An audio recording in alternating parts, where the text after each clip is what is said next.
And you're watching News Desk. We are taking you live to Parliament, where the Finance Minister designate Ken Ofori-Atta is before the Appointments Committee to be vetted.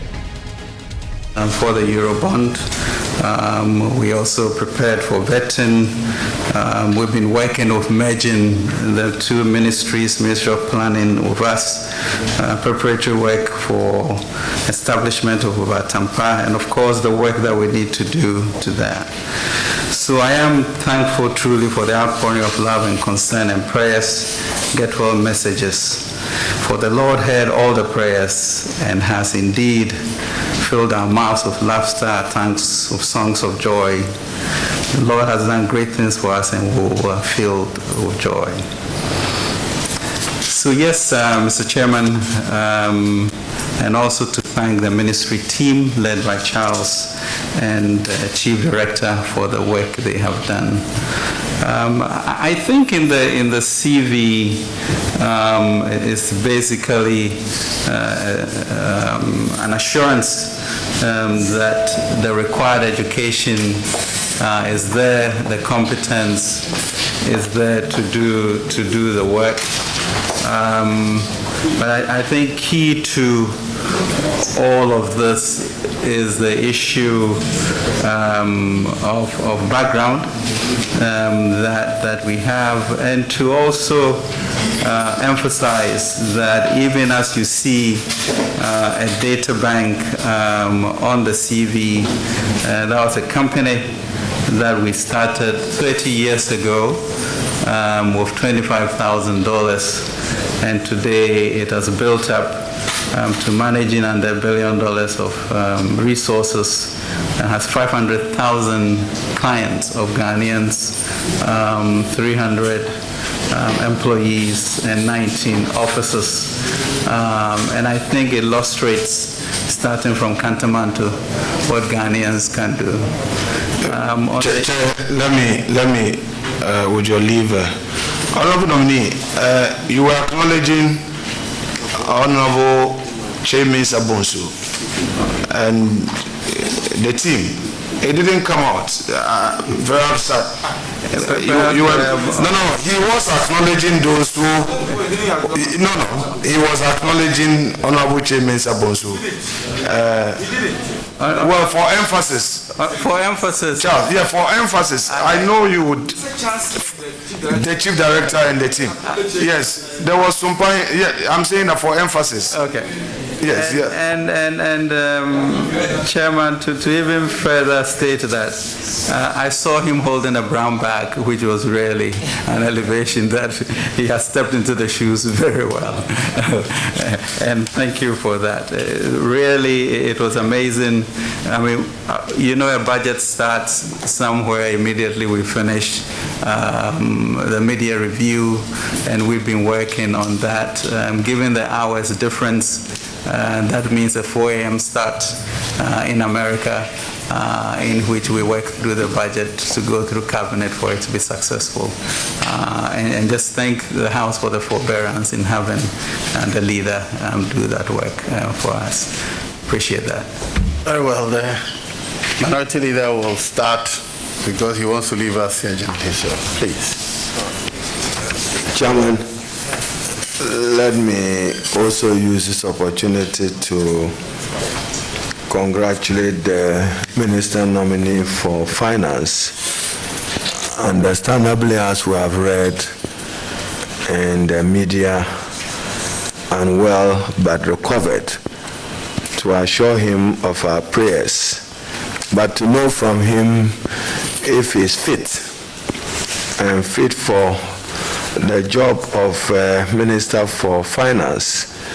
So, Chairman, just to assure him that he has the prayers of the country, would appreciate knowing whether he can run the long haul today with us, if that is convenient for him. I know you have had discussions with us at the committee level. But, Chairman, to warm him to the job, nominee, Minister for Finance, the President in his State of the Nation address had this to say, and I quote, "Let me at this point assure the House that in the course of the session of Parliament, government will come back to engage the House on the steps it intends to take on the future of the Agyapa transaction." Why Agyapa? What's the necessity of Agyapa? What's the justification? What do you need money for Agyapa before I relate to other issues? Thank you, Chair.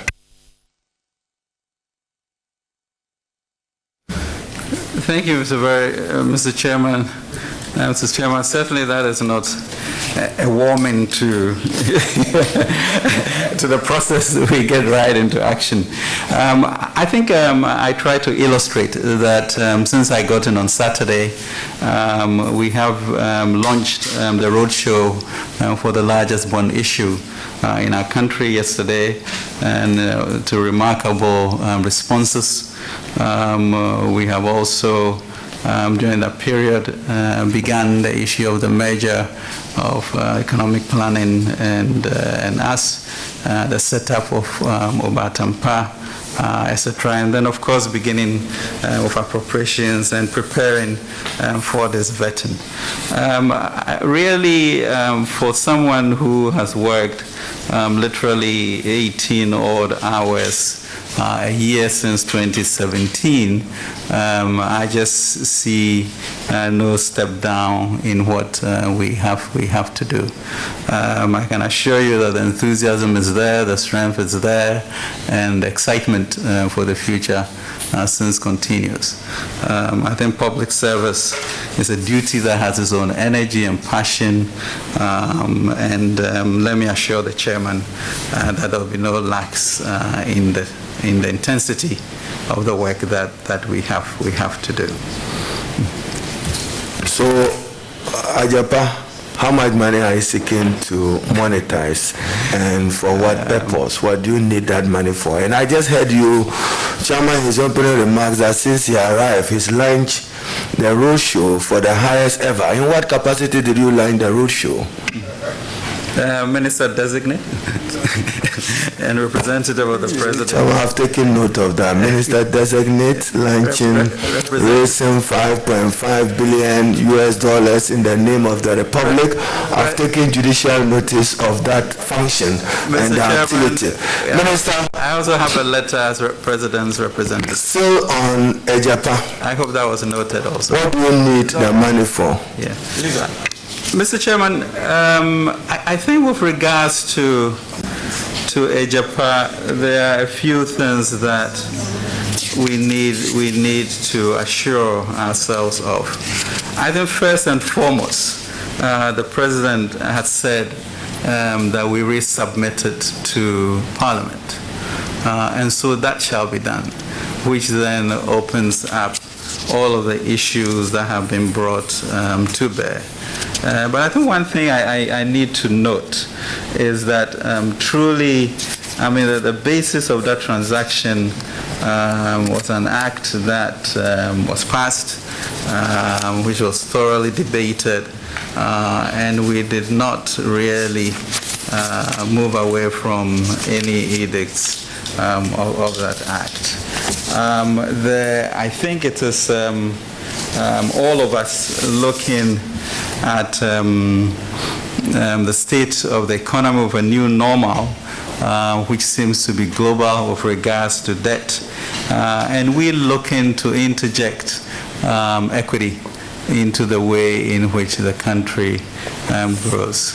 But if you look at the powers of the fund, which this august House passed Act 978(3), the fund may create and hold equity interests in a special purpose vehicle, procure the listing of the special purpose vehicle on any reputable stock exchange, assign or transfer any rights of its mineral income to a special purpose vehicle, assign, transfer, or, so I think we are in the right course. But the challenge for all of us is, as you look at the new normal in which there seems to be quite a bit of debt by all countries, what do we do with our natural resources to leverage it into equity? And I think that's a question we have to face. Now, as to how that is mobilized, the issues we contend with, I think that's the reason why President wants us to submit, so that there are issues around that. But philosophically, I hope we are all going to come to terms with the reality of diversifying how we capitalize and fund our transformation, which we intend to do. Chairman, still on Agyapa, when the special prosecutor, Honorable Martin A.B.K. Amidu, submitted his report on the analysis of the risk of corruption and anti-corruption risk assessment of the process leading up to the request for approval and approval of the transaction agreement and tax exemptions granted by Parliament, thereunder in relation to the gold royalties monetization transaction under the Mineral Income Investment Act 2018 Act 978. He made this observation in page 63. As I look forward to an Agyapa back to Parliament, give me assurance how you are responding to this quote. The Honorable Martin Hamidu had this to say: there is no guarantee that the sovereign minerals income royalties being ceded to Agyapa Royalties Limited without a national consensus and the analysis of the risk of corruption and anti-corruption assessment environment as herein before analyzed is not and would not be a leaking pipe in the public purse. Emphasis mine, a leaking pipe in the public purse. There is further no guarantee that it will not constitute a windfall from this leaking public purse pipe for those Ghanaians lucky through partisan affiliations to be represented on its management and who might have had stakes as promoters in establishing and incorporating it in the safe haven of JC aforesaid. A new Agyapa, how responsive will it be to these concerns that are raised? Thank you, Chair. Thank you very much. I mean, I think really there's quite a bit of cynicism with that transaction. And for me, for the House, for such a report to be put out to the public without us or myself as Minister of Finance having a chance to discuss it, I think is a disservice to our democracy. And that is such a fundamental right that I think we all as a people should be careful about such things. And so the speculative issues and the risk associated with most transactions, discussions by resubmitting to Parliament would enable us to work those things out so that it is. But we should also note, I mean, beyond that, and the reason why I brought the Act up, well, the Act was well debated and put into motion. I think risks are part of every investment that you make. Parliament gives me the honors to go and raise bonds. Honourable Minister, the distance between you and us here is far. Yeah. So kindly make sure, yes, you speak into the mic so we can hear you. Thank you. So Parliament gives me the mandate to raise $2-3 billion with all sorts of risk. And so far, these 3 years, we have brought the best pricing that the country or comparable countries could enjoy. I do not know why that type of performance will then not reflect in the way in which that report was put. All right, thank you, Chairman. Chairman, let me move, Minister. When our colleague, the Honorable Che, is here, has been struggling to submit to us, maybe your absence caused that, the annual debt report, which was part of what he laid on the 12th of March when he presented the budget for and on behalf of the President, the annual debt report, which is a requirement under the Public Financial Management Act. He spoke to our national debt. What is our debt asset today in relation to our GDP? Mr. Chairman, I think we are all familiar with the debt in terms of coming in at about 122 billion and being about 292 billion today. I think what has been in contention is the way in which we categorize the financial services sector and the energy sector, which is identified in the books but not added to the public stock. There's been a lot of philosophical debates as to how to accommodate that. Our sense is that we are close to the completion of financing of both the asset management companies and the banking system, and therefore we should, by the end of the third quarter or so, or end year, have those numbers complete so that we can add him on. And that will be helpful for the energy sector. In addition, there really seems to be a new normal in the world. Africa debt has moved from 34% to 56%. So beginning to equalize to have that standard after that period, I think is where we are leading to. Chairman, that's appreciated, but the fiscal table, there is international accepted best practice, what is accepted in the computation of debt. I heard you in 2020, I heard the Honorable Chair on behalf of the President in 2021, and you used the words that national total debt, excluding financial sector cleanup. Further to my, not quoting, paraphrasing you again, excluding energy sector payment. You may have about 6.2 billion to 8 billion of that. That is not added. What debt is it? Is it a question of misclassification or not?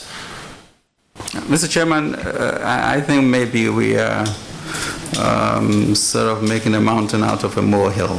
The fact of the matter is that when you read the document, the fiscals, you would know what our debt liabilities are, and that is a fact.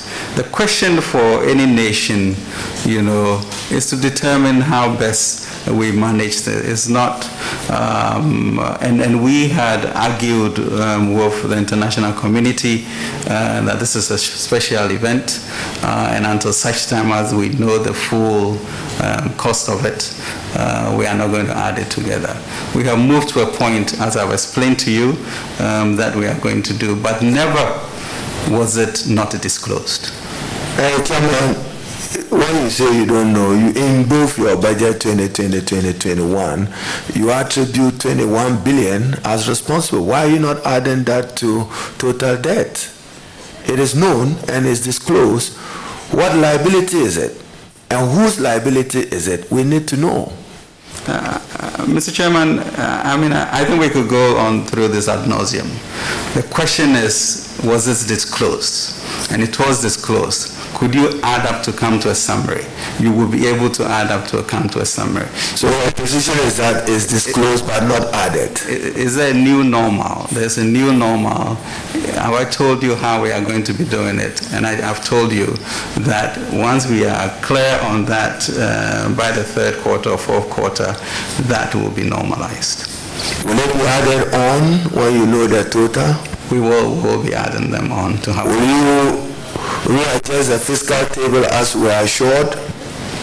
Once it's added on, of course, it trickles through that. There is a group working at the Ministry of Finance known as the McKinsey Group, working for GRA and working for the Ministry of Finance. What is the nature of the relationship with them, and how much money of state money has been used for them, and what do they do? Thank you, Chair. Thank you very much, Mr. Chairman. McKinsey has been working with GRA, I'm not quite clear the date, but early on in the administration, and we also are working with them at the ministry with regards to how we are going to structure Obatampa, etc., and make it an efficient machinery for transformation. I'll have to get you details of payments, etc. Chairman, we appreciate that. Now, how much did we borrow, or how much did Bank of Ghana finance government for the fiscal year ending 2020? Thank you, Chair. Mr. Chairman, I think there was some anomaly. I mean, we did a 10 billion asset paper with Bank of Ghana. So beyond the 10 billion, any other commitment from the Bank of Ghana to government that you are aware of? Mr. Chairman, that was the main transaction. So as far as we are concerned, only 10 billion was the amount the Bank of Ghana financed government. Is that correct for our record? To my recollection. And any figure to the contrary will mean otherwise that you are not candidate to this committee? No, it doesn't mean that, Mr. Chairman. It means I'll check on that number and let you. You didn't check before coming? Just 10 billion? I know for a fact that it's not 10 billion. Well, I think people have been talking about 22 billion, etc. Not people. You are Minister for Finance and Minister for Finance designate. What are the numbers? How much did the Bank of Ghana finance the government of Ghana? When you came to borrow the 10 billion, you referenced the Bank of Ghana Act and the limits within as a percentage of government revenue in the previous year which could be used for that purpose. How much did the Bank of Ghana finance government? Thank you, Chair. Mr. Chairman, I will stick to the 10 billion. Any explanations of other, I'll get to the House. Chairman, the Minister for Finance in his mid-year review repeated in the budget for 2021 talks about the Obatampa 100. Share with us this year how much did you allocate in your budget for that purpose? Obatampa. Mr. Chairman, Gaga, give me your budget copy, page 242. Thank you. Mr. Chairman, the Obatampa program is a 100 billion CD program, which in essence is the largest development effort any government will be seeing. The issue going forward is how do you fund such programs in the new modern world or the new normal that we see. And what we did was to say that we will have a committee, a different entity that is working within GRA to look at how they can raise an additional 30 billion outside of what they always raise for government by looking at other resources that we have not. And then 70 billion, which will be public-private sector led. In this regard, we'll be working very closely with GIPC to determine partners in the international sphere who will then bring this type of resources to bear. You will notice that we are creating a new national development bank, which will be a wholesale bank that in itself will be able to raise funds to be able to support the various financial institutions in Ghana that will further support that. So really, I think that the challenge for our country, given our savings and our capacity for domestic revenue mobilization, is as you see our attractiveness in the international market, how do you leverage on it to be able to build up this Chairman, this is just a follow-up. You've just hinted at National Development Bank, Agri Development Bank in distress, National Investment Bank in stress. Convince me why we need a national development bank in Ghana, where you have these major institutions that were set up with probably about the same goal or objective that is not living up to expectation. Thank you, Chair. Thank you very much, Mr. Chairman. I think really the issue about mistakes in the past does not mean that we should be innovative into the future. If you now look at the financial landscape, you realize that, yes, the banks are doing better. Through GATT, we've been able to save some indigenous banks that are also operating. The question then is, how do they get increasing capital? So ADB was also supported. We've given some resources to NIB, and therefore ADB will concentrate on agric, NIB will concentrate on industry, and the National Development Bank is a wholesale bank, almost like KfW in Germany, which then has a capacity to bring in resources from outside to be able to channel into these organizations that you are talking about. Chairman, just to follow up, is something that if he gets approved, he probably will have to work with the Attorney General to resolve a matter of national and public interest.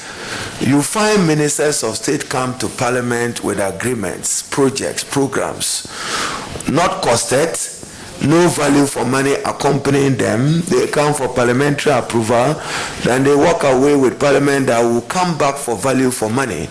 That has not served the interests of our republic. What will you do to ensure that any side thing, because normally the ministers will need your concurrent acceptance and approval to do that, to protect the public purse? Give me some assurance what you intend to do about that. Thank you.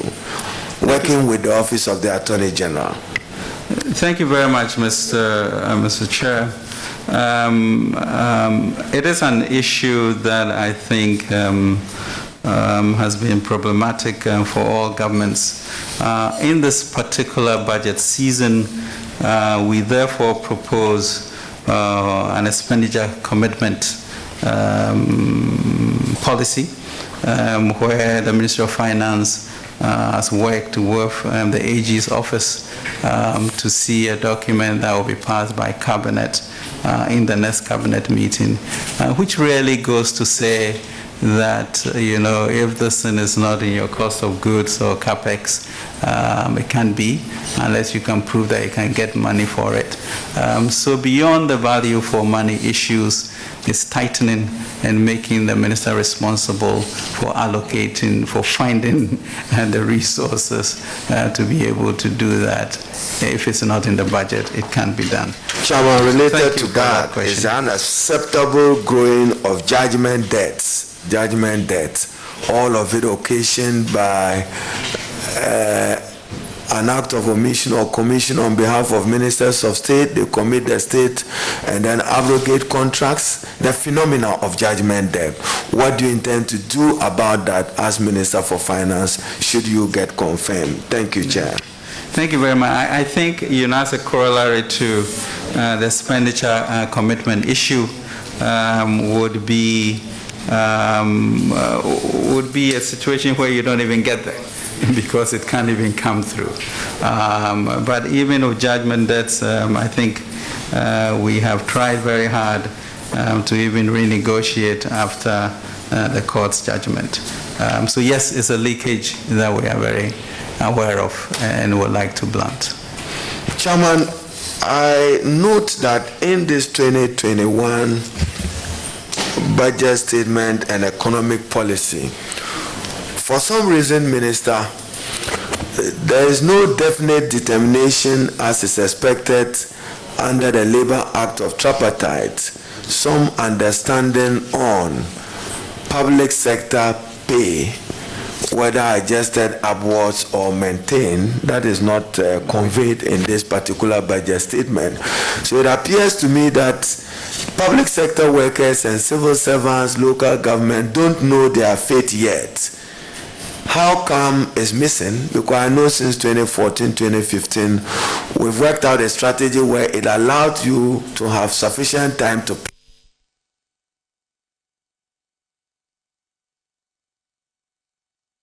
number, including a determination of the minimum wage. What's your thinking on compensation generally post-COVID, and in particular, an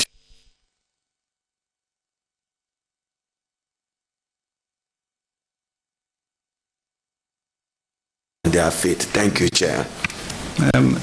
Thank you very much indeed for that. Mr. Chairman, you notice that we have had a relatively peaceful environment during this time, and that's because the two ministries have made a special effort to create a partnership of labor and employers which enables information sharing and understanding of where we are going as a government, and I think we have kept faith with that, and so, Mr. Chairman, I can assure you that we are clearly aware of the level of salaries that we have for our people.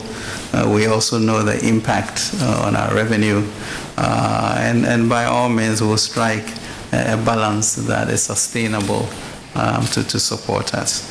So let me assure you that we would not compromise on fair negotiations. So will there be negotiations?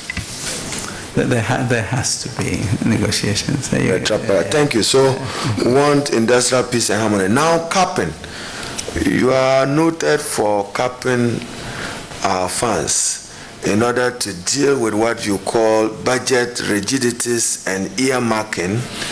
The GET Fund has suffered from it, even though we are aware that GET Fund borrowed 1.5 billion. The disbursement of it is problematic. We want to know how much of the amount have been disbursed, because GET Fund contractors remain unpaid. They are in the queue long hours to access their money. They're still on capping. The road fund, when the minister made a request to you for 1.8 billion Ghana cedis, you released only 1 billion in the name of capping. Don't you think that you are contributing to President Akufo-Addo's failures, particularly in the road sector, when he says 2020 year of road, 2021 year of road, and you are not making monies available for purpose of achieving that? What do you have to say to that? Thank you, Chair. Mr. Chairman, I think the statement about Akufo-Addo's failures is erroneous. On the issue of budget rigidities, I think that is pretty obvious to all of us with regards to the revenue to GDP that we have, and therefore within that bucket and borrowing, how much we can really take around for everybody to have some resources to do. So yes, you can isolate, Mr. Chairman, specific instances in which certain accommodations will have to be made. But overall, when you look at the productivity and growth in our economy, you can say that on a common basis, we are doing fairly well. And then we'll need to adjust. Every policy has some idiosyncratic effect on certain areas, and we look to be able to solve them on a case-by-case basis.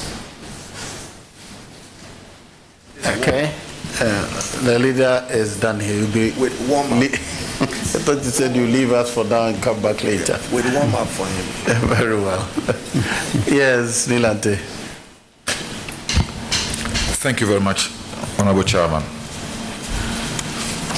Mr. Nominee, let me start with a very important issue that is agitating the minds of many Ghanaians and other West African states. The US and other Western nations have made recognition of LGBTQI rights as some of the conditions under which support will be granted to such nations. As the man who follows up on every negotiation that President makes, on issues of our support. What is your take on this conditionality by the Western nations in order to advance support and aid to a country like Ghana? Thank you very much, Mr. Chairman. First of all, I'm not clear that it's been established as a conditionality. But truly, I mean, for example, if you look at the decision the President took with regards to termination of PDS, in which $190 million therefore had to be left on the table, I think our sociology and our traditions are the most important enduring legacy that we have. And so we'll make decisions that suit our Ghanaian purpose so that we can develop in the way we want to develop.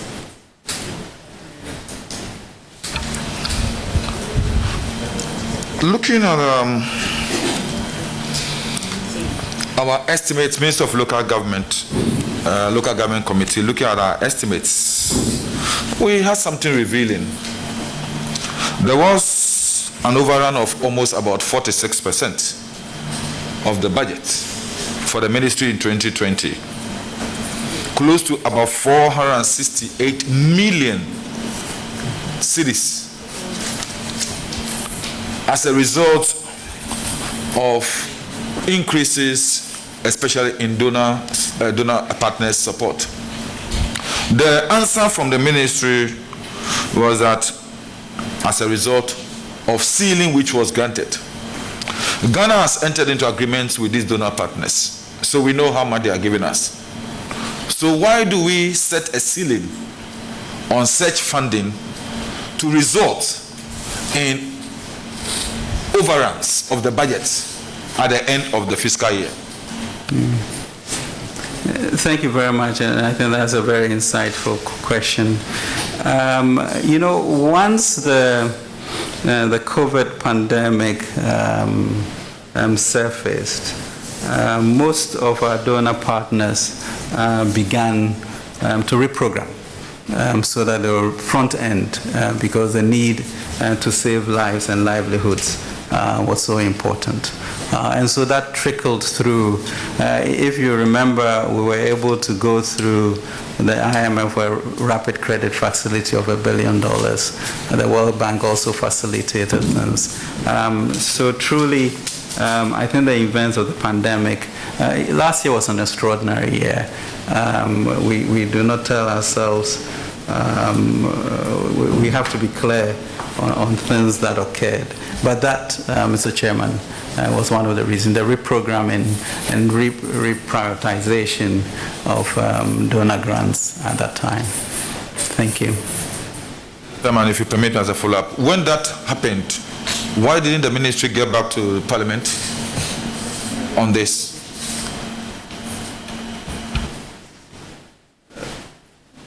Mr. Chairman,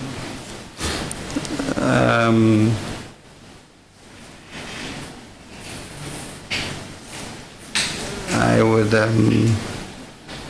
yeah, we can send a report on that. Mr. Chairman, my next question. You mentioned COVID. Were there some releases to RCCs and MMDAs for COVID without Directly? passing it through Parliament?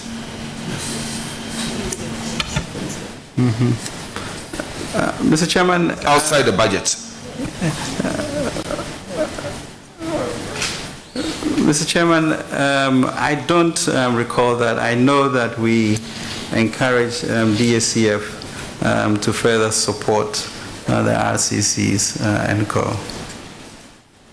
But I can check on that for you.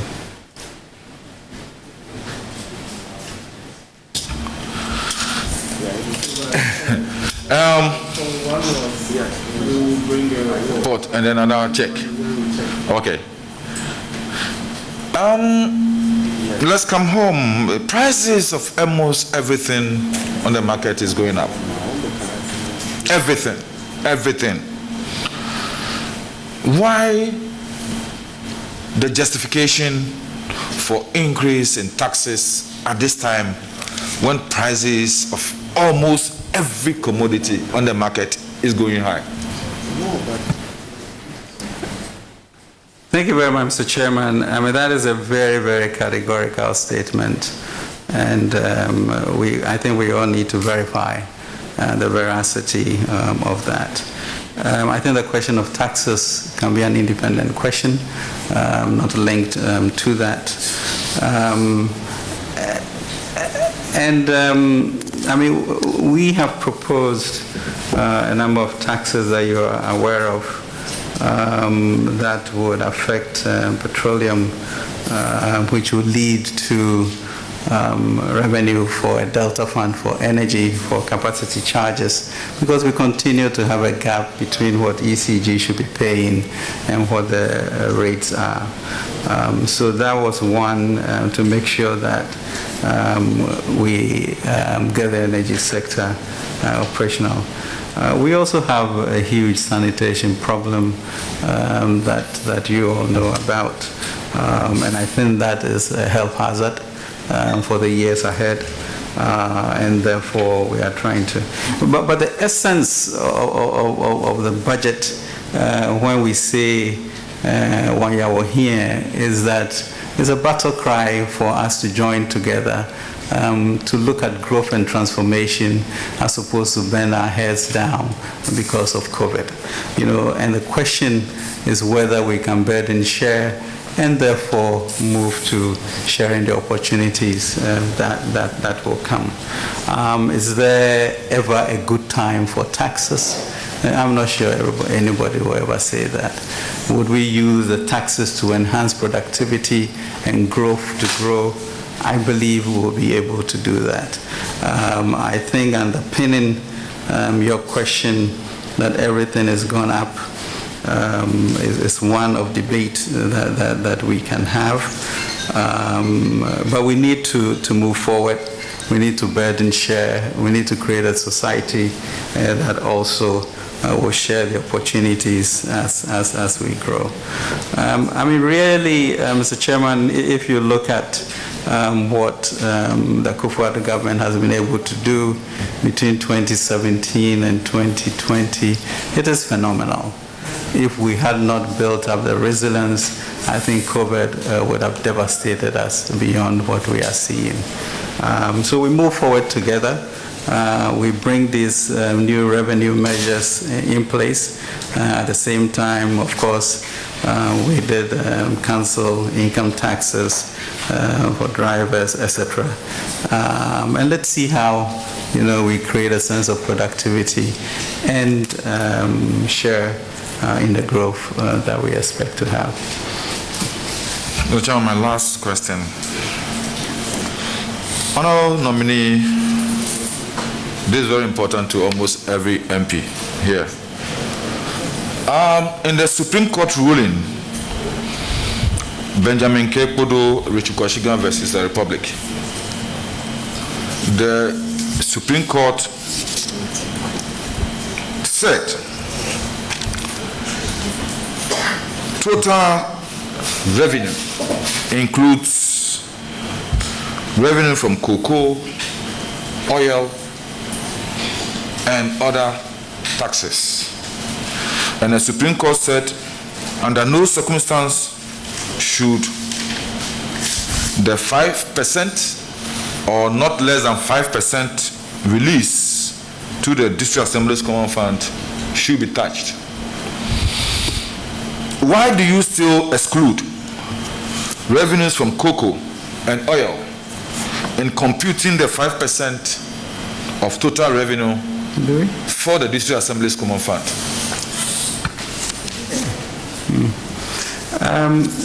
Mr. Chairman, I'm not sure that that is completely correct. I know we went through extensively recalibrating. Your deputy knows it's correct. Recalibrating to make sure that we're within the law. So, I mean, with your kind permission, we could sit with you and go through how we felt that we met the 5%.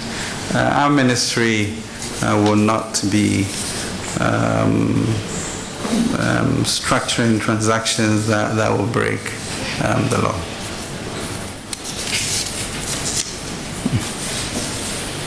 Yes. Who's next?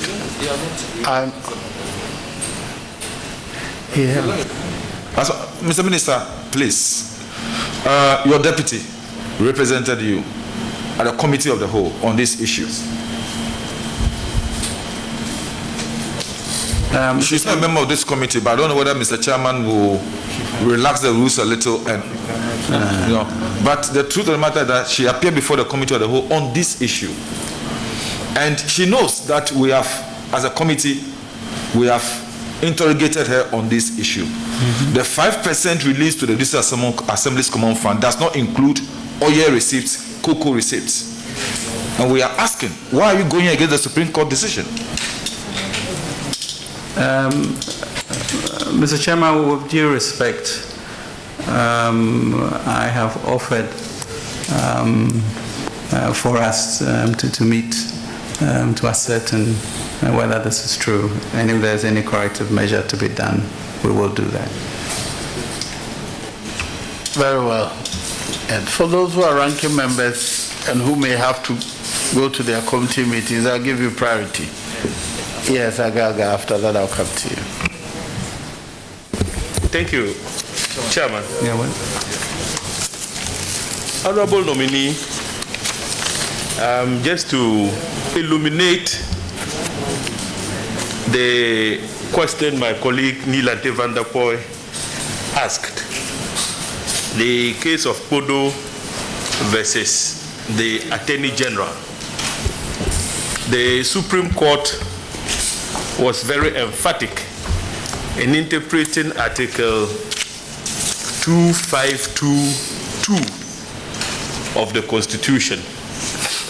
And in doing so, the Supreme Court held that the total revenues of this country includes petroleum revenues. And they related this directly to the Petroleum Revenue Management Act, which creates two funds, the Stabilization Fund and the Heritage Fund. Now, the Supreme Court's view was that whenever those funds become available to the central government, like we saw when you moved this August House for the cap on the Stabilization Fund to be reduced to 100 million, you received 200 million directly.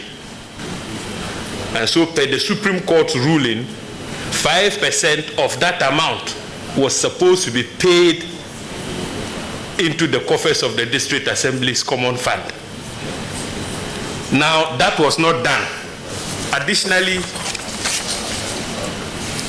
if you also look at the 2020 budget, an amount of 1,300 million Ghana cedis was transferred from the Stabilization Fund. No, so 5% of this amount ought to have been paid into the coffers of the District Assembly's Common Fund per the Supreme Court's decision in Podo Richard Kwashiga versus the Attorney General. That was not done. There was non-compliance with the Supreme Court's decision. And this actually forced or compelled the lawyers for the two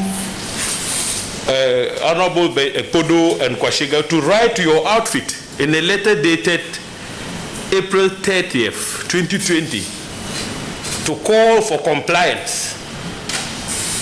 This has not been done.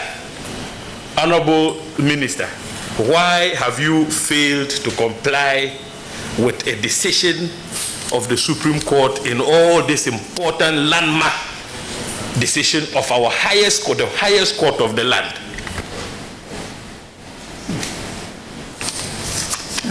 Thank you very much, sir. And I will certainly check on this. But you know, I'm not sure that our ministry is in the habit of not obeying rules that are set for the people. You and us, as we all know, had an extraordinary year in which revenues were down by about 13 billion and expenditures were up by 11 billion. And so there have been a lot of accommodations that we've had to do over that period to be able to come to where we are today. I don't know whether that was a victim of that or not, and therefore, you know, how to adjust for that if we did not comply. But really, I think we should be less choleric about these issues because we as a ministry are keen to meet our constitutional obligations in whatever way that we can within the budget. So yes, I would verify this and let you know. Thank you. For the record, I'm reading the concluding part of the judgment so that it will guide us in the questioning on this matter. This is the judgment of the Chief Justice then, Sophia Kufu. Consequently, we hereby direct that in calculating the annual amount to be allocated to the District Assembly's Common Fund, the defendant shall comply strictly with the provisions of Article 252, Subclause 2, as construed and interpreted in this judgment. Total revenue of Ghana for purposes of allocation to the District Assembly's Common Fund shall include petroleum revenue allotted as annual budget support amount and non-tax revenue paid to central government. Total revenues of Ghana shall not include foreign loans and grants, petroleum receipts paid into Heritage and Stabilization Fund retained, IGF, and levies imposed by Parliament for specific purposes under an Act of Parliament. Honorable Minister, are you complying with this interpretation and directive of the Supreme Court? Mr. Chairman, we are. I mean, there might be a specific issue that has been mentioned right now that we'll examine. But certainly when we did our budget, I know we had about 2 or 3 sessions in the ministry going through the tenets of this ruling and how to make sure that we comply with it. Yes, you will. Thank you, Honorable Chairman. Honorable nominee, let me take you back to the Agyapa Minerals Royalties transaction. So far as that transaction is concerned, Honorable Minister, I'm sure you are aware by now that the former special prosecutor impugned the appointment of the transaction advisor Imara Holdings as having not complied with constitutional provisions and Article 1815 due to the fact that Imara Holdings is an international company. So he impugned the appointment of Imara in that regard. Now, you are thinking of, or your policy is to reintroduce the Agyapa royalties deal. Can you give us the assurance that he's seeking to appoint transaction advisors in the future? You would be compliant with Article 1815 of the Constitution and the decision in Attorney General versus Faro Atlantic Company Limited. Mr. Chairman, I think I mentioned a fundamental flaw in the approach that the OSP took with regards to whether he gave us a chance to respond or not. And I think that should be of keen interest to this House as just a rule of law. And so to then go on to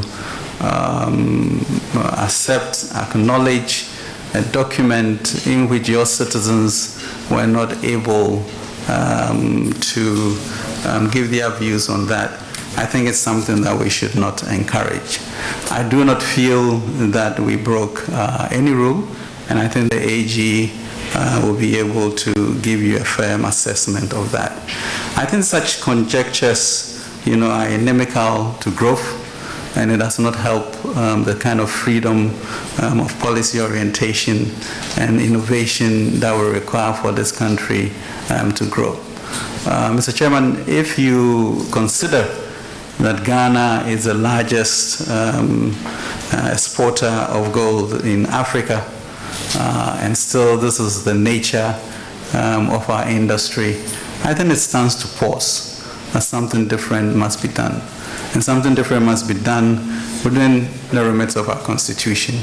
And that is why we are resubmitting to find out the kinks. But I think the philosophy of trying to get more equity, trying to leverage our resources, is something that we should all consider and know that it's important for us to transform. And I do not believe that we broke any rules by the way in which the procurement was done. Mr. Chair, just a follow-up. Perhaps I may term it elucidation of some material facts. You see, Honorable Agaga had referred to Imara's involvement in the whole Agyapa and repeated the opinion of the special prosecutor to the effect that since that constituted an international, it's an international entity, government of Ghana's involvement in the amount of international transaction, and the ministry was in breach of Article 1815. But just for the record, what that opinion did not advert its mind to was the decision in Esebe-Yeboah versus ECG. And for the avoidance of doubt, in the Esebe-Yeboah, ECG and Cal Power were entered into an agreement, and government of Ghana even issued a residual guarantee.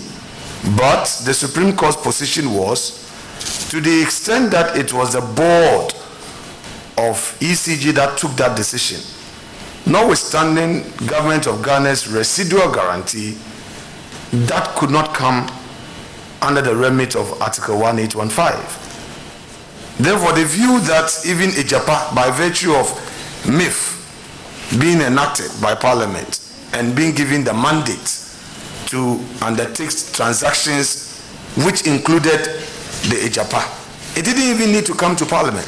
So, Mr. Nominee, would you say that it is as a result of your desire in ensuring transparency that made the ministry even bring the Agyapa to Parliament in the first place? Would you say so, in view of the position of the Supreme Court in Esebe-Yeboah, which clearly had indicated that such a transaction per its board does not have to come to Parliament,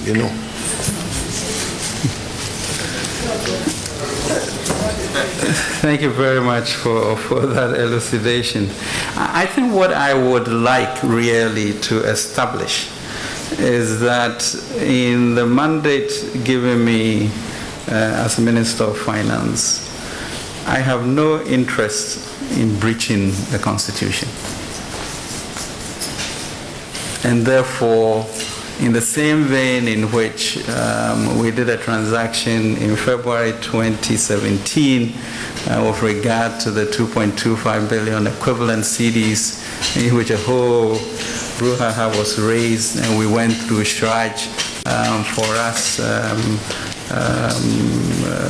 to be proven to be innocent. I think it is that mindset when I sit at the ministry that I think of protecting the public first and ensuring that this country moves forward.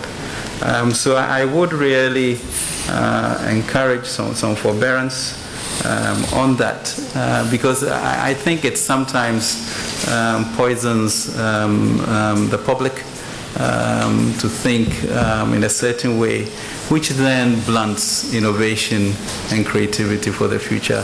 And I think we are lost for that.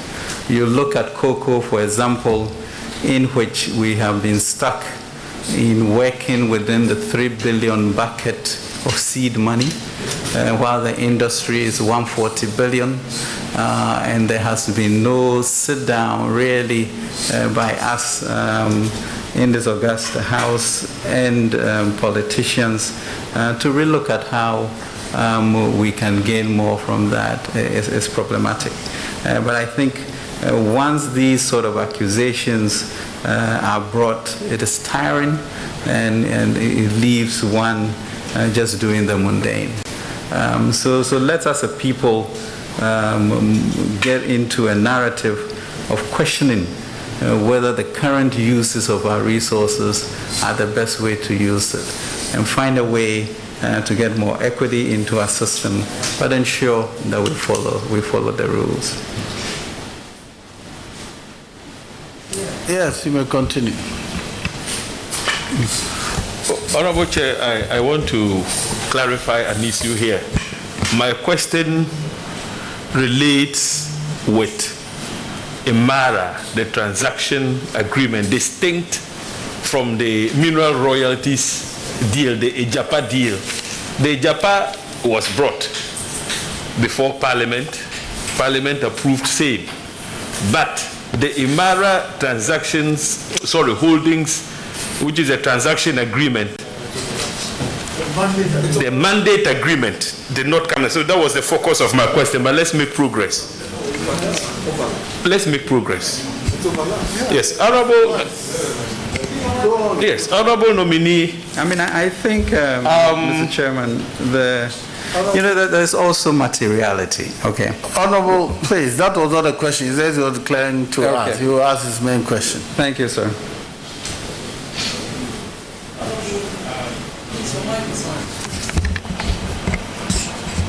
One issue which directly relates to Imara Holding was the partnership Databank forged with Imara Holding as transaction advisors. Now, many people got agitated with the involvement of Databank because of your previous association with Databank. You are co-founder of Databank. Now, to lend credence to this agitation, Databank then decides on the 10th of February 2021 to withdraw from the Agyapa deal as a transaction advisor. Some of the reasons Databank canvassed for its withdrawal was that some political actors sought to make capital out of their involvement as transaction advisor because of your status as a co-founder of Databank. Honorable nominee, with hindsight, would you say the participation or the involvement of Databank as a transaction advisor amounted to conflict of interest?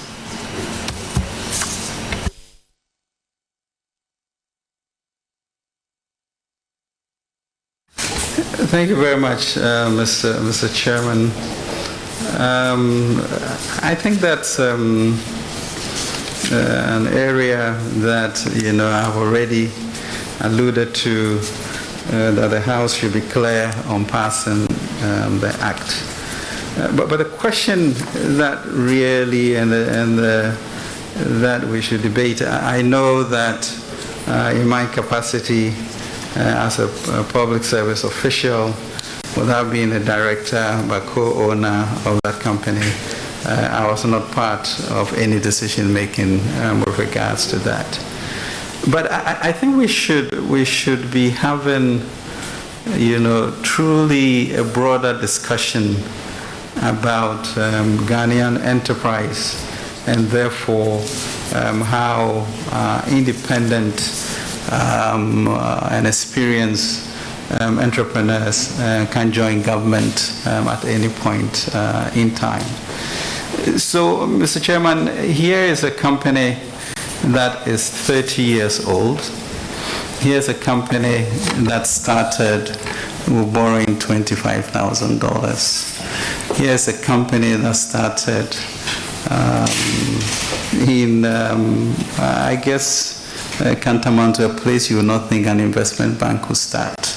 But that's the resources a Ghanaian entrepreneur had to start that.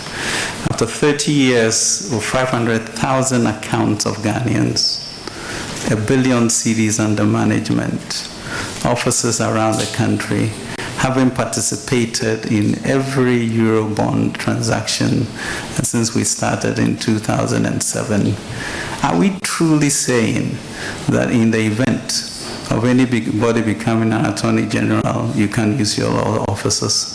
In the event of being a finance minister? I think those are fundamental questions. And therefore, if the rules are clear on what you are talking about, I don't think we should encourage such cynicism because it just goes to poison the environment and we may lose good. I don't think there was any conflict of interest straight away because I was not part of the decision. I think the first-class nature of the institution speaks to itself. I think the Ghanaian entrepreneurial ingenuity that has brought it this far must be praised. And we should be encouraging our companies to grow so that we can begin to do the Eurobonds ourselves. Thank you. My last question. Honorable nominee, our country at the moment is faced with the threat of terrorism along our northern frontiers. This informed the decision of our national security outfit to publish a framework for the prevention and countering violent extremism and terrorism in Ghana. In addition to this, the Select Committee for Defense and Interior was briefed sometime late last year on the, if you like, work on a draft national security strategy. One of the highlights of the strategy and the framework for the prevention and countering violent extremism and terrorism in Ghana is the lack of funding for the security agencies of our state. Now, in the national security strategy itself, the Ministry of Finance is required to establish a peace and security fund to help equip our security agencies so that they can position themselves in a manner that would make it possible for them to protect us. I omitted to add that the Gulf of Guinea has been adjudged as the most dangerous sea in the world. And yet, that is where our oil resources are located. Honorable Minister, if you're given the nomination, what strategies do you have to raise funding to equip our country's security agencies in the face of the threats that we are currently faced with? Thank you. Thank you very much, and that's truly an excellent question. Thank you.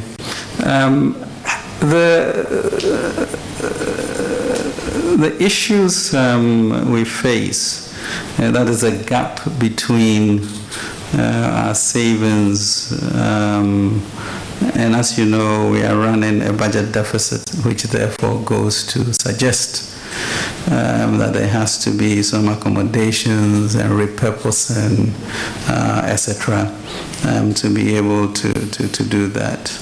But I think over the period that we talk about, both the Ministry of Defense, Interior, Fire, etc., have gotten more resources than they have.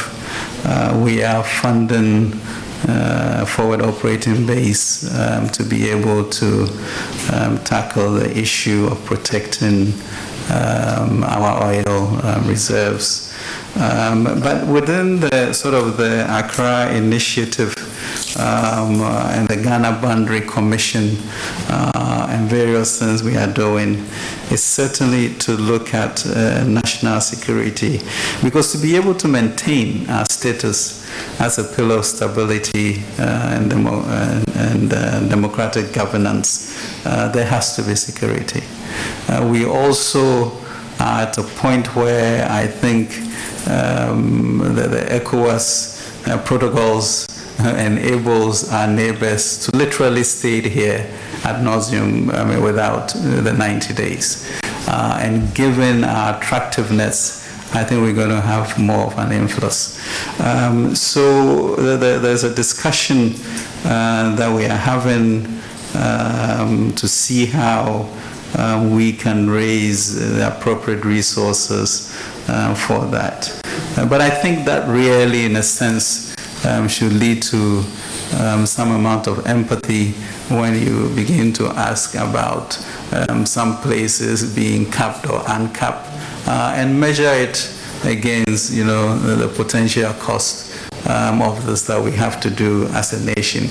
And so we need to broaden the dialogue so that we are all on one page on certain issues, and we can argue on the margins. And I think in countries like Norway, 80% of the issues are shared between government and non-government in terms of opposition, and then we talk about the other things. But this is a classic example of choices and repurposing that we have to do. But as you are seeing, I think we have put more resources in the security agencies than other governments in a long while. The FOB is being built, and certainly the National Security Fund will be established and resourced in the coming year.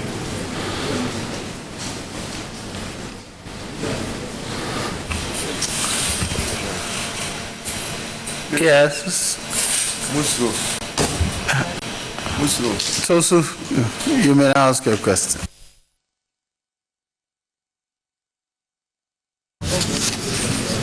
Thank you very much, Mr. Chairman. It seems our colleagues today have left their questions only to us.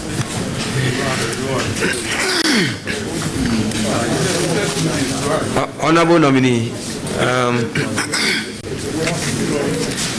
in your response to questions on taxation, you seem to have suggested that there is a need for us to share the burden brought on the economy as a result of COVID. However, a careful analysis of various allocations to government machinery does not share in your suggestion. For example, I tried to look at the trends from 2016. Under your watch, the allocation to government machinery alone has increased by 937.73% over the 5 years. And this has been published in yesterday's edition of the BNFT. And quite apart from that,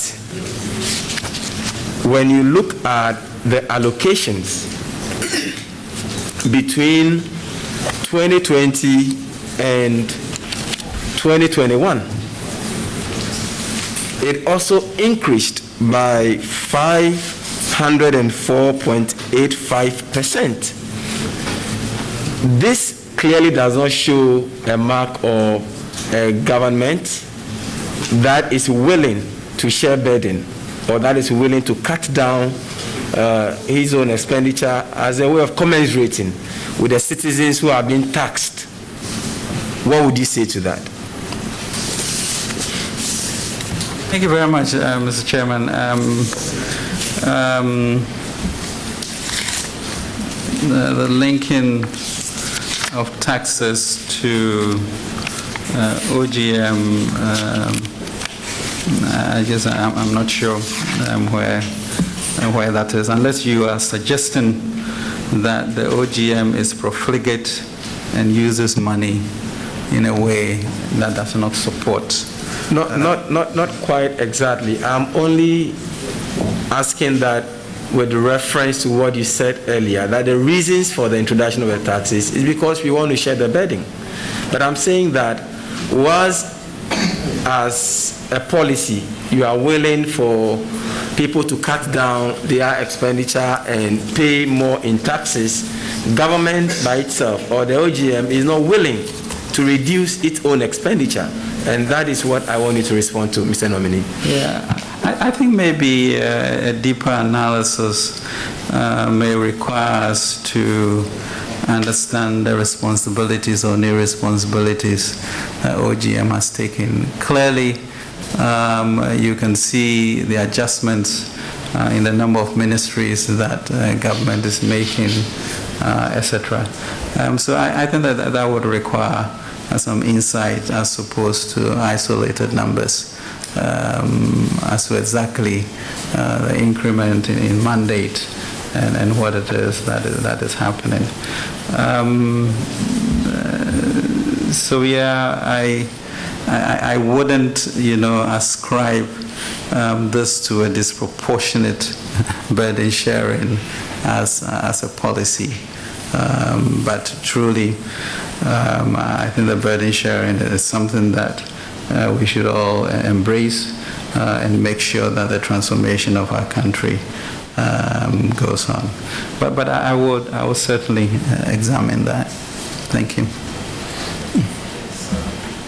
As a quick follow-up to that, you will recall that sometime in 2020, there were several other ministries that were run at the presidency. For example, we have the Intercity and Zongo Development Ministries, we have the Business Development Ministry, we have the Monitoring and Evaluation. All these ministries, as we speak now, are no more under the OGM. And yet your allocation is increasing.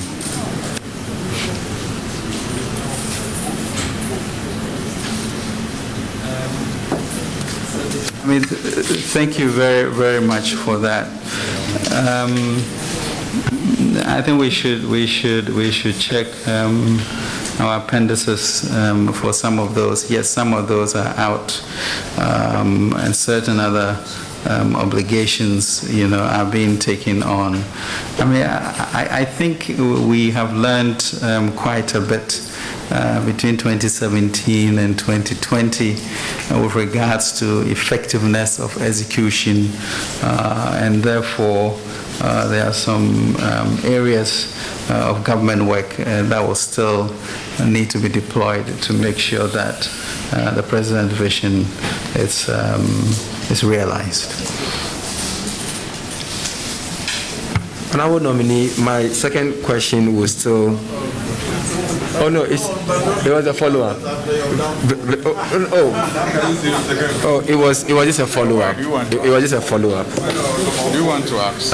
It's still on. It's still on the. So leave us to ask. It's still on the taxation. Now, as a response to the imposition of these various taxes, it's been reported that Mr. John Ewa, who is a chief executive officer for the Ghana Association of Bankers, has said that elsewhere, when such taxes are imposed, there is always time giving. I mean, some space, some breathing space given to businesses before we actually start implementing the collection of those taxes. What would be your response to that, given the fact that the same reasons why we are introducing these taxes also applies to those businesses? Their cost of operation has gone high. They are all victims of the COVID situation. So they are not isolated from the effects of COVID. So how would you respond to that, and how do you take their concerns into consideration in dealing with the tax issue with businesses?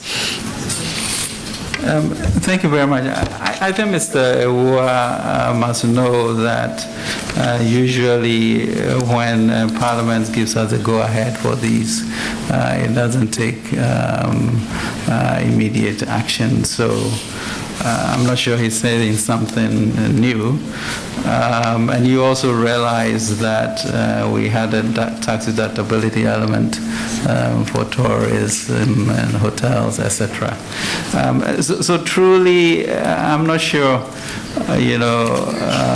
any citizen really has a lot more empathy than we have when we sit down and draw up the way forward for the nation, and therefore are very aware of the difficulties in industry, individuals, etc., before we put this together. Honorable nominee, the last but one question has to do with the banking sector,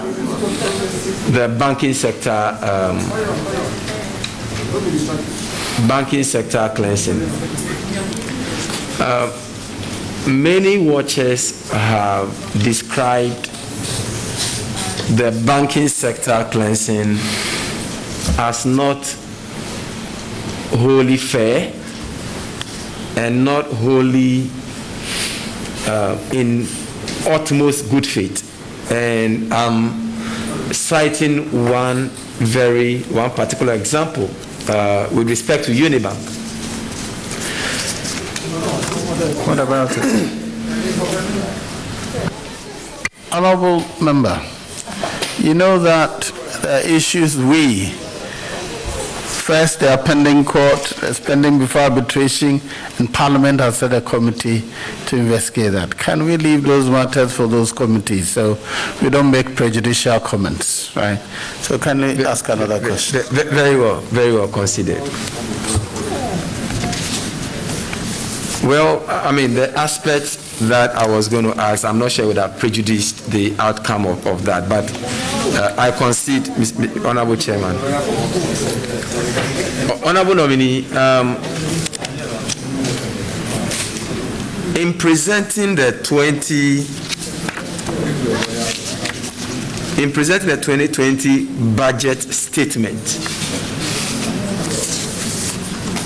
and this statement was presented before Parliament. Mr. Chairman, could I take a bathroom break for 2 minutes?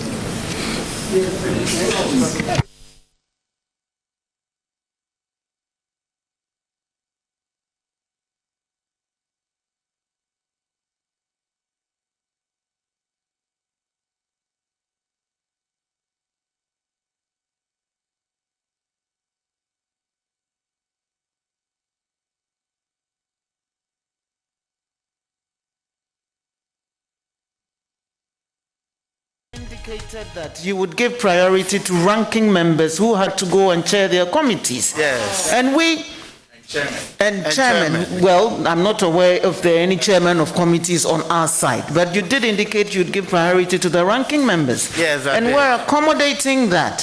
So I don't see anything out of the way in this. Now let's continue. Yes, to conclude your questioning. Thank you very much, Mr. Chair. Honorable nominee, before the break, I was making reference to the budget statement you presented before this House on 13th November 2020, in which you promised categorically that 600-bed, 600-bed Kayaye hostel was to start in December. I took time to look at this year's budget and realized that it wasn't captured in this year's budget. My question is, are you really committed to this project? And if you are, what is the current status of that project? Because the Kayaye are still looking forward to this very important social intervention. Well,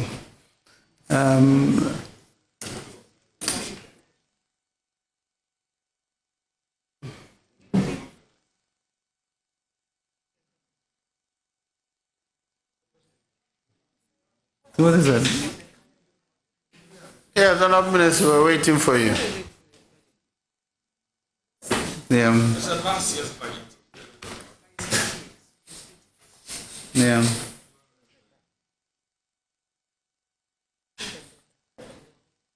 Yeah, Mr. Chairman, let me check and get back to you with this as to how we have we intend to do that or realign that. So we will do that, and if it needs to be resolved, I think the media review might be a way in which we would accommodate that. I mean, I think the issue of the welfare status of Kayaye is important to us. But, you know, the challenge really, as I see it, with regards to our investment in the north, such as irrigation and agriculture, etc., is truly to reverse this trend. I don't think it's sustainable for us to be encouraging that. There are just too many human rights abuses. And the challenge that we have, I remember the president saying, you know, you almost have an imaginary line between Bron and Hafo coming through Volta, and we can't continue to create a country with these two divisions.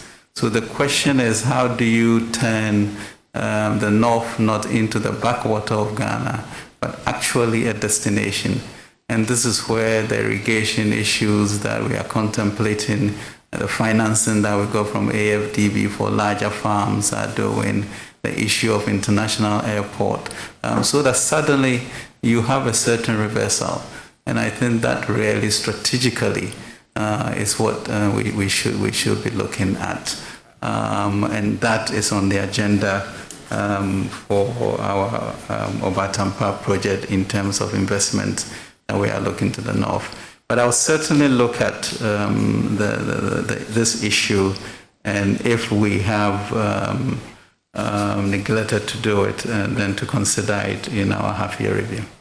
Honourable Minister, that is very, very key, given the fact that what you just described would pass for either a medium-term or a long-term means of addressing the problem. As we speak today, there are Kayaye in and around Medina Market, there are Kayaye at Abubloshi Market. They are giving birth to kids who are living in the same condition.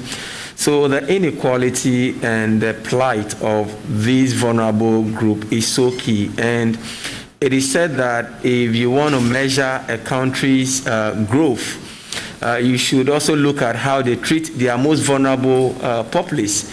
And I think these people need some closer attention when you eventually get a nod. No, thank you very much. I think, Mr. Chairman, when you look at the MPP as a right to center government, the key issues are human capital. In as much as you talk about it, it's the people that do that. And we as a government has invested in human capital, I believe, more than any other government. When you look at the free SHS, you look at planting for foods, you look at LEAP, you look at school feeding, clearly that suggests a government with keen empathy to build its future.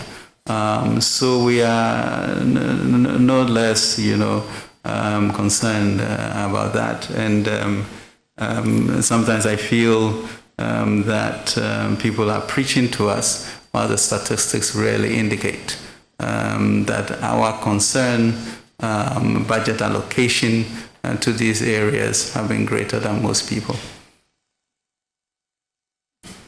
Yes. John, you wanted to ask a question relating to?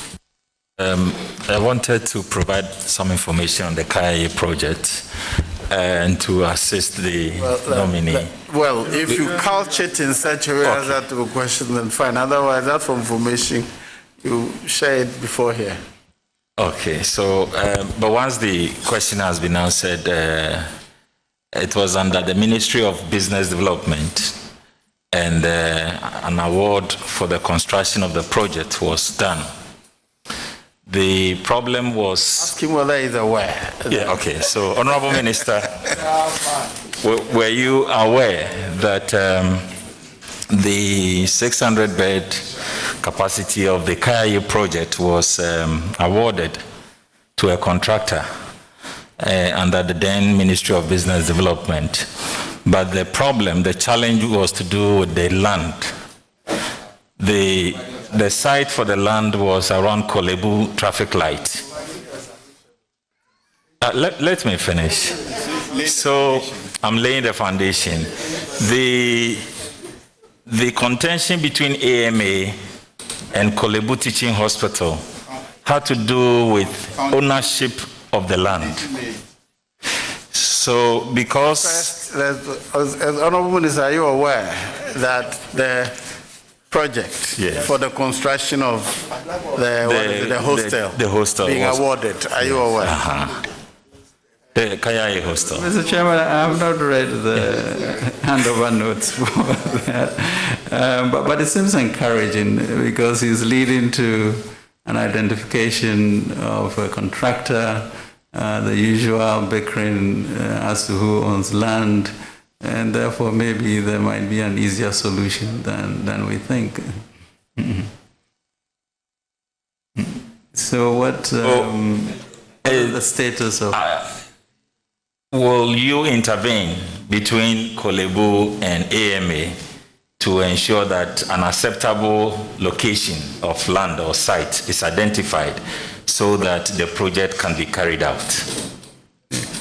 I think I'll follow up. I mean, certainly this is Ministry of Works and Housing as an arbiter, and therefore we would encourage that to be done, given our own level of empathy with these issues.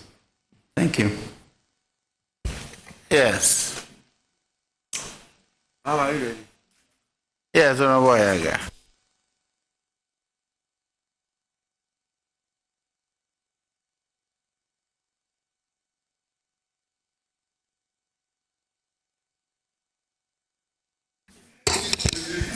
Thank you very much, Mr. Chairman. Mr. Chairman, my three questions will focus on three areas. The first will focus on the PDS transaction, which has to do with the energy sector and the MCC, Millennium Challenge Corporation, and the effort to find private sector partners to intervene in the management of the retailing of electricity by ECG. The story is well known, and so this question doesn't give me the opportunity to repeat all the material facts, which I believe all of us are aware of. But your own involvement as the finance minister towards the tail end of the transaction in trying to get the shares of the Ghanaian participants in the consortium to a special purpose vehicle, the resistance thereafter, and so many other things, the discovery that the guarantee which formed the basis of the transfer of the retailing infrastructure of ECG to the consortium, the concessionaires, the discovery that it was fake, and subsequently the decision of government to suspend the entire transaction, and ultimately an announcement by the American government that the matter be independently investigated. We're still not aware of the conclusion of that investigation. But my real question is, in the process, Mr. Nominee, we lost an opportunity. We lost an opportunity to bring in over $500 million of private sector capital, $580 million of private sector capital to support ECG to be more efficient. And so I think that we've had to begin to fund that aspect of ECG's job. That has led to a ballooning of our debt, and I believe some of the taxes that we're having to introduce has some bearing on the failure of that transaction. The question really is, you were finance minister, and your handling of a transaction led us to lose an opportunity to be able to gain that kind of investment. You want to continue as finance minister. Why should we be very confident?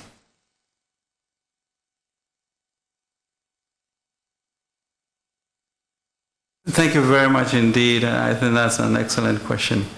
I think really we should premise this whole situation with an asset base and a security issue that is worth maybe $4 billion or dollars or so in terms of the value of what we were transferring.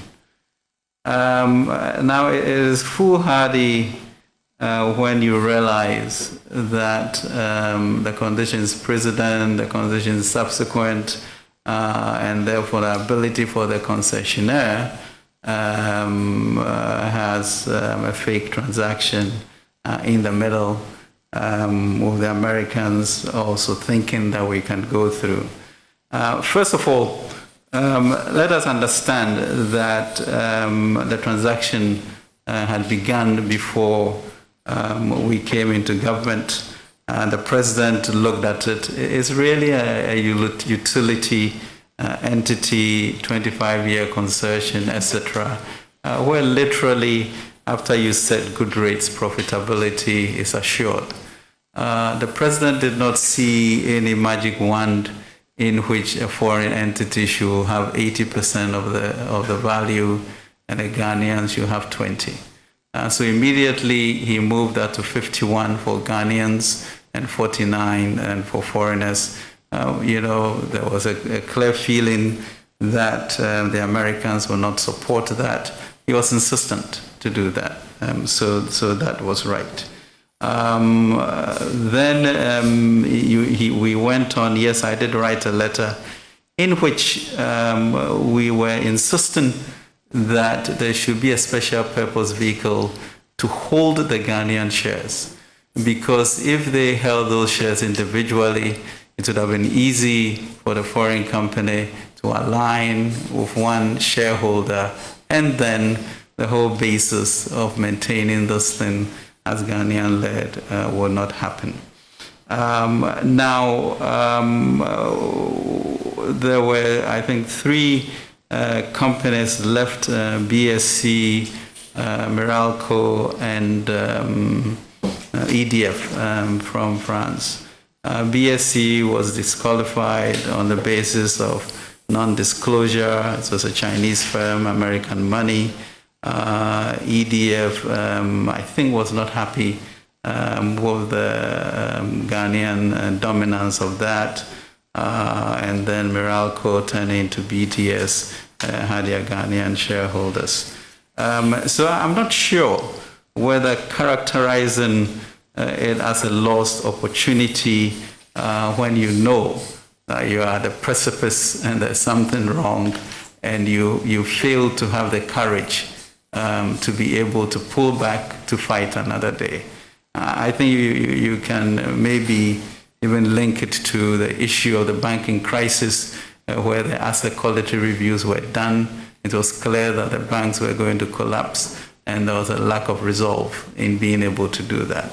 So a certain boldness, and I think government should be praised to know that even at whatever level or whatever time an incident occurs, that will be prejudicial to the protection of our assets, we pull back. And we haven't done anything in 2020 because it's 2020 really is not the year to resolve such issues. So the issue is postponement, Mr. Chairman, and not a lost opportunity. And I dare say that with the Obatampa program and the whole reorientation of invitation of outsiders to come into the private sector space, we stand to do a better transaction in future. Chairman, it looks like the nominee doesn't trust us enough to take our water. Is he, just to, I've been taking my water because, so just to, if he can get some more water or he brings his own.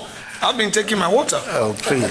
Mr. Speaker, Mr. Chair, well, we take water once in a while just to be, just to be sure that he's safe to take our water. Very well. And Honorable, please continue. Yes, he's safe to take our water.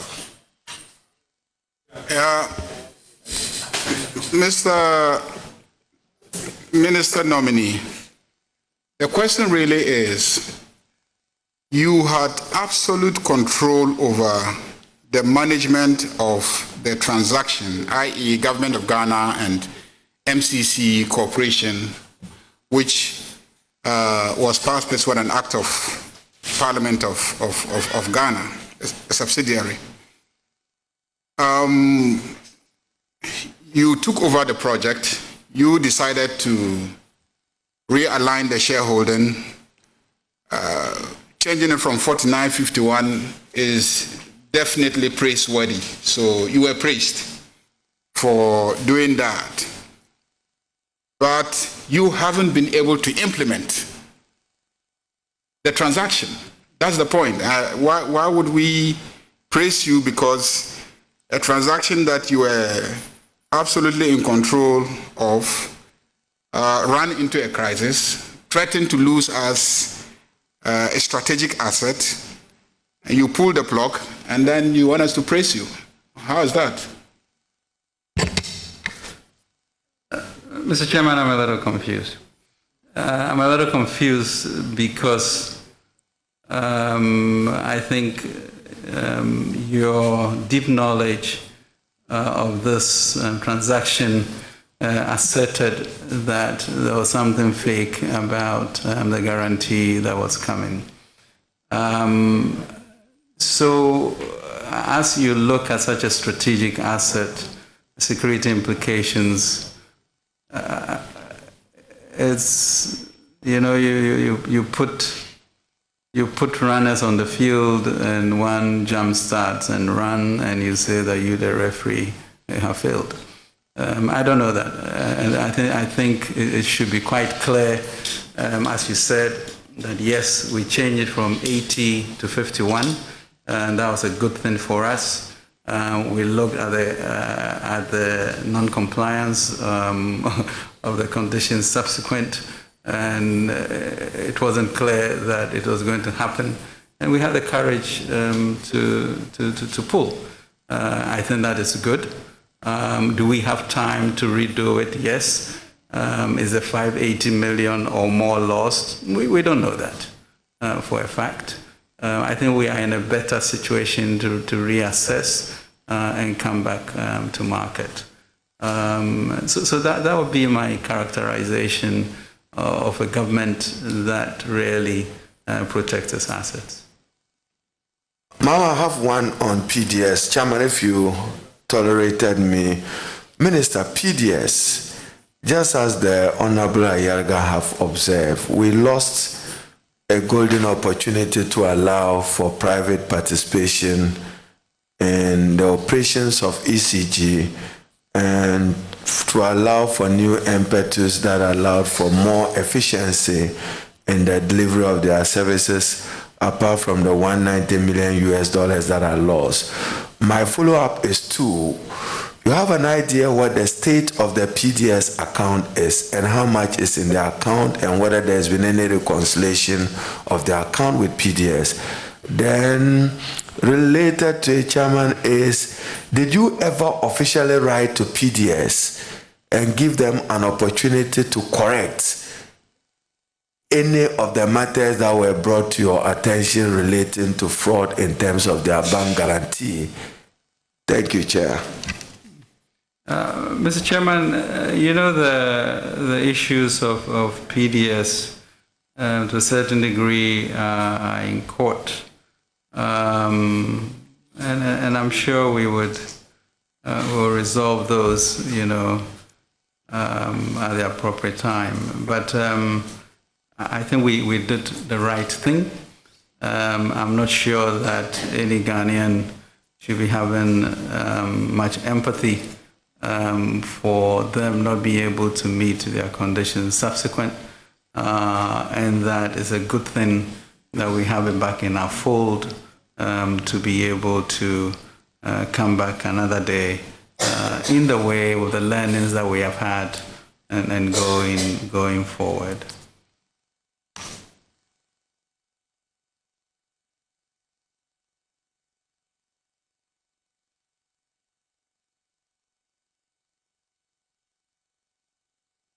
Yeah. Mr. Nominee, similarly, in the famously Agyapa deal, the gold royalties monetization transaction, the gold royalties monetization transaction, similarly, I say similarly because that is also a concept and a policy which you inherited from the previous regime and tried to actualize, and it fell through. It fell through because the president decided not to pursue the transaction again. When it is being discussed, it tends to revolve around an opinion written by Martin Amidu, and you've variously tried to say, look, Martin's opinion was written without regard to the right of your team to a fair hearing on the issues that he tried to raise. Granted that. But ultimately, the president decided not to pursue the transaction. Is at that time, president decided not to pursue the transaction at that time, even though he's announced again that we should revisit the transaction. Now, with that failure again to implement an instrument that from the analysis was going to likely raise about $1 billion for us, front-loaded for investment and then later on to be recovered through our shares in the various mining companies. With that failure again, why should you continue as finance minister? Thank you. Thank you very much. Mr. Chairman, I think I take a great reservation with the issue of failure when the honorable member knows the facts of why there's a change in direction. I don't think we should encourage that. Besides, with regards to Agyapa, I think we have made it clear that the issue of the use of our resources have been less than optimal. Mr. Chairman, we know that foreign people are giving concessions. They are able to put a red herring together and raise money on international markets and not necessarily even bring those resources to Ghana. Why should Ghana not do that? It's a fundamental question. Now the question then is, if we agree that we are moving into this equity space, what is the process that we take? The president is saying that we should go to the AG and resubmit that. And so we as a nation should really discuss, these type of leveraging transactions which are to our benefit and supports a diversification from debt. So it is not a failure. I think you also alluded rather softly to, well, you did not have a fair trial. I think that's fundamental to human rights. And there's no way this House should even tolerate accepting and then quoting from that when the rights of Ghanaians have not been put in there. And you put a document of that there to create hatred and create a sense of insecurity for all of us. And that is wrong. I think we should mind our words, because words do matter, and it can lead to an erosion of aspiration for our people, and feel that certain things that we should begin to contemplate to be able to. Look, imagine that we have this royalties company, which maybe in 20, 30 years becomes a $30 billion company. We have 49% or 51 or 52%, whatever, north of 50% of it. Imagine putting that balance sheet to the Bank of Ghana. What then happens? You immediately, literally have a reserve currency, which changes your economies. This whole issue of currency depreciation, etc.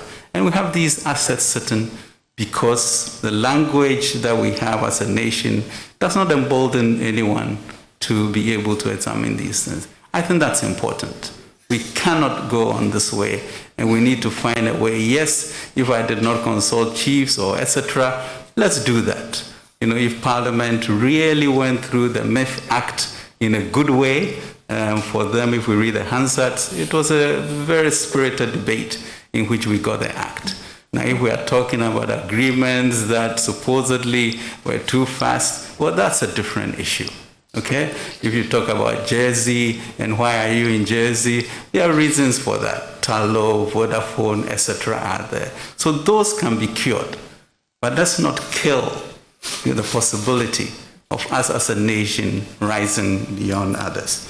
So I really beg to differ on the characterization of failure on major transactions that will send our country forward. My last question, Mr. Chairman. My last question. You have been extolling your performance starting from Kantamanto and working with partners to build financial institution that today is managing close to $1 billion worth of resources. You are finance minister.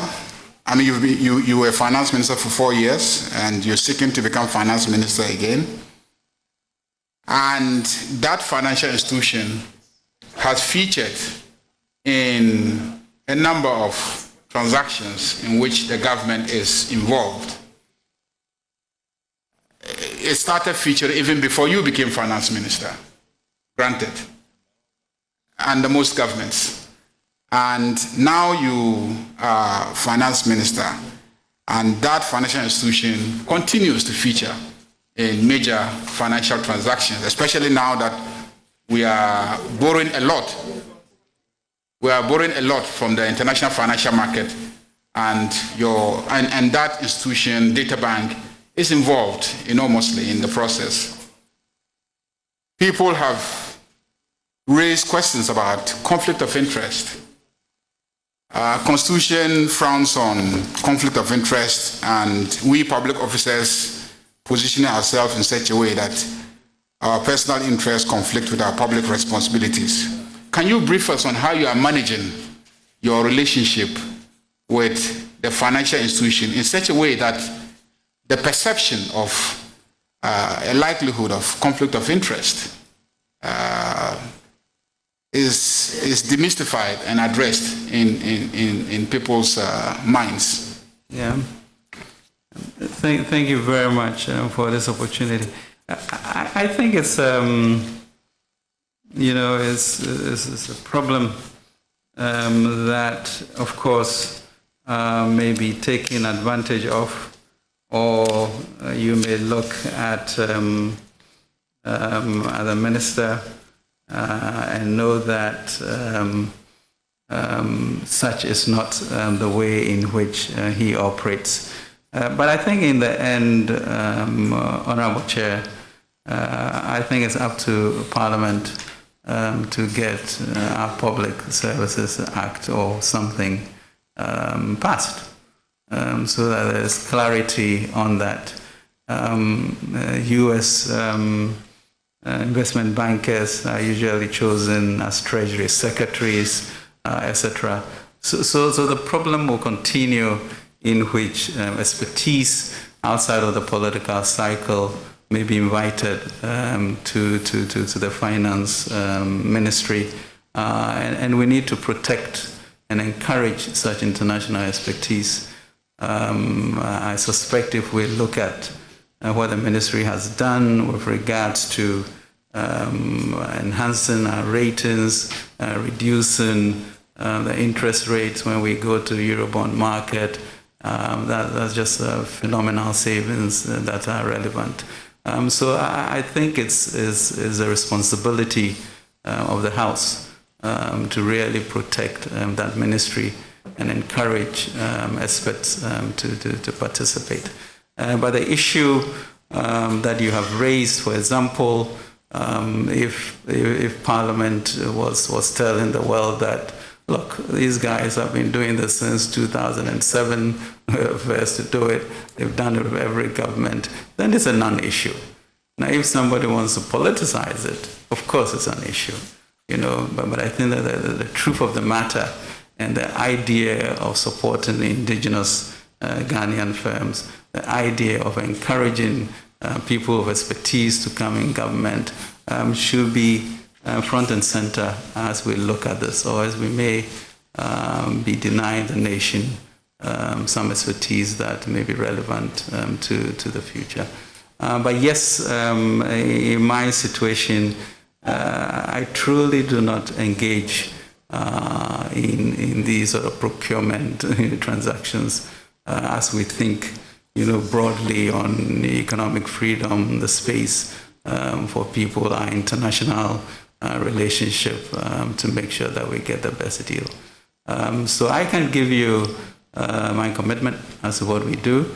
I certainly have not been on the boards of Databank since maybe 2014 or 2012, retired from that. But, I think we built two great companies and would encourage people to do that. Very well. We've done 2 hours now. We'll bring proceedings, we'll suspend proceedings. We'll resume in 2 hours. Thank you very much. Thank you, Chair.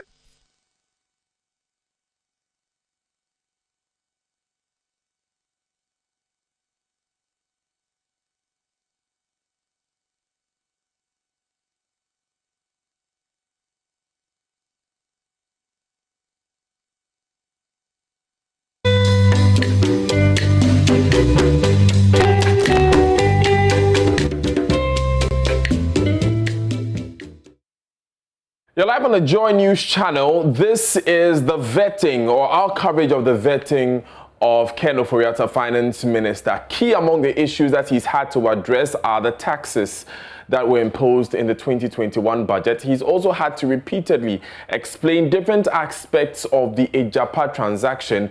You heard him just now addressing a question from Mahama Yarga, Member of Parliament for Boko Central, regarding what the Member of Parliament describes as his failure to, first of all, oversee a successful concession agreement when it came to the PDS saga, and then also to oversee a successful floating of shares when it came to the Agyapa issue. Now, Mr. Ofori-Atta said forcefully that it is a human rights issue when you consider the facts that Martin Amidu, then special prosecutor, did not consult him when that report of corruption risk assessments was being put together. Now, it is Mr. Ofori-Atta's opinion that even the documents put out by Martin Amidu may have had a sinister motive, which is to simply cause mistrust, mess up. He used the expression to jeopardize someone's ambition or to harm someone's ambition.